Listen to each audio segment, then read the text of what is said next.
Hello everyone, welcome to StudyIQ English. Let's talk about United Nations Environment Program because the news is related to that. A topic that's crucial for UPSC GS Paper 3, biodiversity conservation and environmental protection.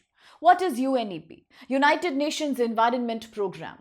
The principal global institution responsible for coordinating environmental activities of the United Nations. It plays a central role in shaping global climate agenda. It was established back in 1972. And let's also remember that it has a very key body associated with it. An integral body associated with UNEP is United Nations Environment Assembly, UNEA. Many treaties are hosted under the broad UNEP program. Some of the well-known examples are CITES, a convention that bans any kind of international trade in endangered species of flora and fauna. Then you have the Minamata Convention. We did speak about it, so quickly tell me in the comment box, what's the objective behind the Minamata Convention? Then you have the Montreal Protocol and so many others. Why is UNEP making news? Because of its top body. Key body UNEA, the UN Environment Assembly. It is having a meeting right now that's known as UNEA's 7th meeting. It is happening in Kenya. And what is so special about it? Let's quickly talk about the main controversies that are making news. Now, the 7th United Nations Environmental Assembly is right now being conducted in Nairobi, that's Kenya. And it is, do remember, world's highest environmental decision-making forum. What? UNEA. Do not forget the world's highest environmental decision-making platform. It is convened under the UNEP, that is something we just spoke about, okay? The Global Institution for Environmental Activities Regulation, 1972. And now, today as the assembly is ongoing in Kenya, it talks about all UN member countries to negotiate, to take up resolutions and protocols for a better, coordinated, effective environmental policy. Now, if you look at the headquarters of UNEP, UNEP is headquartered in Nairobi, Kenya, and if you look at its principal body, UNEA, the meeting we are talking about, United Nations Environment Assembly. It is a platform that was created back in 2012, that is 2012, after the Rio Plus 20 summit, the very famous Earth Summit that happened in Rio de Janeiro, South America. It took place right after that. So remember a few things here. United Nations Environment Program, the dedicated body that makes climate environmental protocols across the world, created back in 1972. It has a very important key organ named as UNEA. Right now, the UNEA 7 meeting is going on in Kenya. It's the topmost environment decision-making platform, itself being created in 2012 after the very famous Rio de Janeiro Earth Summit. And now, let's understand that since 2014, there have been 6 assemblies that have adopted more than 105 resolutions that range from various environmental issues. Like in the recent one in UNEA's 7 meeting, India talks about controlling wildfire, a proper global protocol to combat the problem of forest fire, whereas European Union has put up a very important agenda regarding controlling plastic and polythene pollution. Now, coming back to the theme of this assembly, the 2025 UNEA 7th Assembly, the theme is advancing sustainable solutions for a resilient planet, a planet that can sustain despite so much global warming and so much climate change. What is the overall aim? The aim is to create global environmental agenda from 2026 to about 2030 and to approve the very well-known UNEP's medium-term strategy or MTS to keep on coordinating most other global treaties with a medium-term strategy created under this assembly. Now talking about UNEA's 7th Assembly, the one that's ongoing. It initiated with strong discussion, intense negotiation, some conflicting viewpoints are emerging.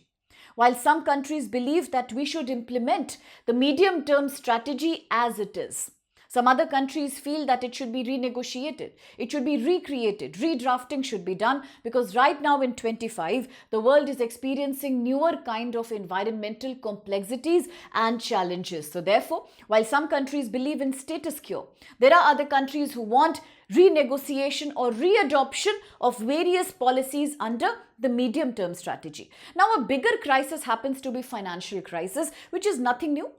The same crisis that is right now also troubling forums like UN Peacekeeping Forum. COP30, Convention of Party 30 at Belém, Brazil, also spoke about the problems of carbon financing. Today, even in UNEP, because America has withdrawn its financial support in a major way and it has stopped giving payments and donations, yes, today there is a problem with UNEP budget as well. The amount of money has dropped considerably by 20% owing to a stopping of United States of America funding.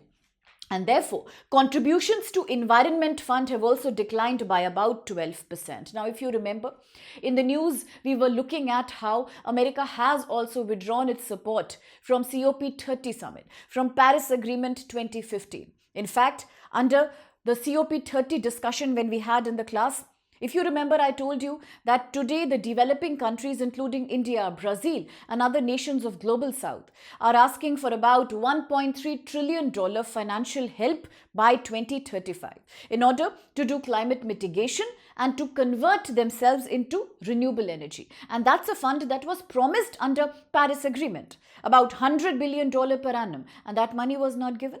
Similarly, America has recently also stopped funding to UN peacekeeping forces. So all these are making right now a big controversy about the role and responsibility of developed countries in the world. Much recently, America had also completely condemned the G20 summit that happened in Johannesburg for the first time in Africa.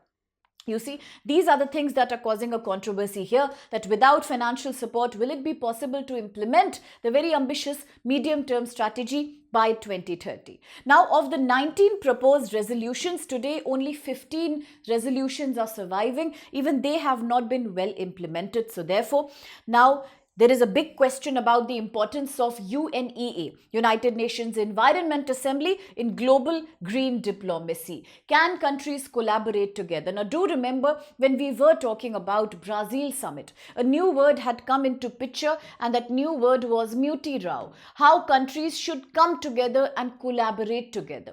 Similarly, when the G20 summit was happening in South Africa, a new word came along that was called Ubuntu, the philosophy of working together towards being resilient in the face of climate change. And the same questions are being asked now. With failure of funding and with major disagreement, will it be possible to propagate a coherent agenda in the UNEP assembly overall and in this Environment Assembly resolution that's going on? So what are the key features of the medium-term strategy? You can get a question in UPSC mains. You can use this data in various other answers related to climate change, including your essay writing.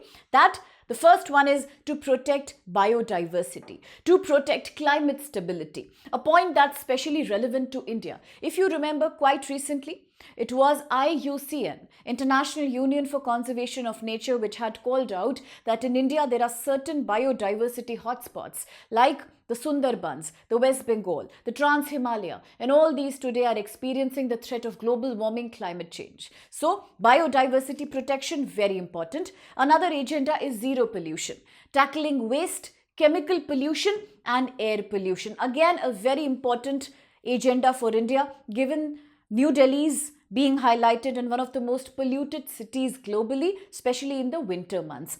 Now, European Union is the one that's pushing for handling plastic waste better. Then comes resilient land and ecosystem and sustainable use of resources, creating a circular economy. Very important concept, GS paper 3. An economy with zero wastage, where raw material of one is always the waste material of another and vice versa, so that nothing is getting wasted in the picture, and eventually to improve compliance of various international platforms. Now, compliance has become a major question, with countries like US stepping back from most of the global organizations, and that's to be thought about, that exactly as we are conducting the UNEA 7 summit right now. Will it actually successfully implement the medium-term strategy by 2030? A very important year because that's also the year when the world is trying to achieve the 17 Sustainable Development Goals of United Nations. A quick practice question to you. With reference to the United Nations Environment Assembly 7, consider these statements. 1. UNEA 7 will take place at the headquarters of UNEP, that's Nairobi, Kenya. 2. The open-ended committee of permanent representatives will meet before the main session of the UNEA Assembly. And 3rd, side events. Before the main event happens, there are many side events. Okay, and one of these events in the green room must also align with the theme advancing sustainable solution with a resilient planet. Third statement slightly tricky. Try to answer and let me know your response. Should you have any other perspective about climate change, about UNEP, UNEA, COP30 or any other international forum, feel free to share your perspective with us. Just request you to keep them non-political and not targeted towards an individual. All UPSC relevant inputs are most welcome. A quick reminder. If you are writing UPSC 2027 exam, then our batch has just started. In fact, the batch has started today. Yesterday and today we are beginning a new batch that focuses on training you thoroughly for the UPSC 27 exam by taking care of your prelims, mains and basic interview grooming. We will provide all the written material like books, notes, online material, offline material, provide mentorship to you and cover complete syllabus including all the GS, all current affairs, news, everything. So it's a great opportunity because price starts only at 12,999. Use code SPLICE because the batch is already running. So please join quickly. Whether you are writing in Hindi, English or bilingual, all are available. Similarly for 2028, well begun is half done. So now at a very easy price of 31,999, we offer you more than 16 months of thorough coaching to clear UPSC 28. Prelims taken care of, mains and basic interview guidance. All language mediums accommodated. Morning, evening, weekend batch is there. All GS subjects and everything you need. Dynamic as well as static topics for prelims and mains fully covered. Start today because the batch has begun. Use code SPLICE for the same. Thank you.